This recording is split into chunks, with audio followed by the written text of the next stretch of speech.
C'est toujours un réel plaisir de vous informer, mesdames et messieurs. Bienvenue à cette édition du journal de 12h présentée par Gloire Toussevo. À la une de ce journal.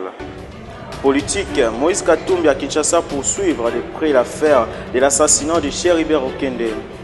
Économie, Samalukonde dit suivre avec l'attention d'évolution des paramètres en vue de garantir la stabilité du cadre de macroéconomique. Élection en RDC, la CENI a déjà percé la moitié de son budget de l'année 2023, soit plus de 360 millions de dollars. Mesdames et messieurs, bienvenue à cette édition. Moïse Katumbi à Kinshasa poursuivre de près l'affaire d'assassinat de Cheribert Okende. Suivez le commentaire avec Nyankale Labi.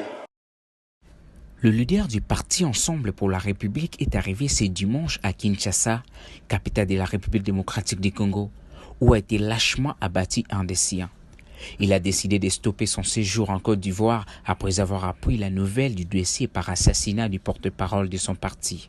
Il vient donc suivre de près la situation des obsèques. Son parti indique que ce suivi de près de cette affaire est pour l'éclatement de la vérité. Économie, Samalukonde dû suivre avec l'attention l'évolution des paramètres en vue de garantir la stabilité du cadre macroéconomique. Suivez cet élément avec Logos Rema.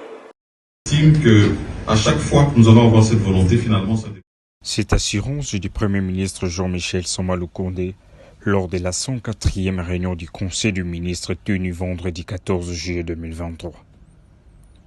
D'une manière générale, a-t-il fait savoir la conjoncture économique au plan mondial reste marquée par un niveau relativement élevé de inflation globale et sous-jacente.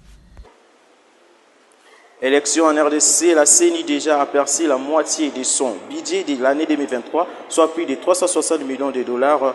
Suivez cet élément avec Miss Bejer.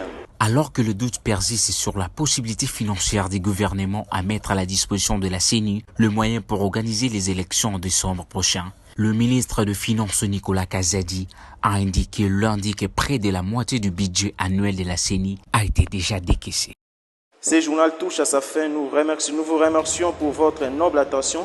D'ici là, portez-vous bien et bonne suite des programmes sur notre chaîne Maï TV. La grande édition à 15h avec Junior Moto. Ce journal a été réalisé par Junior Moto.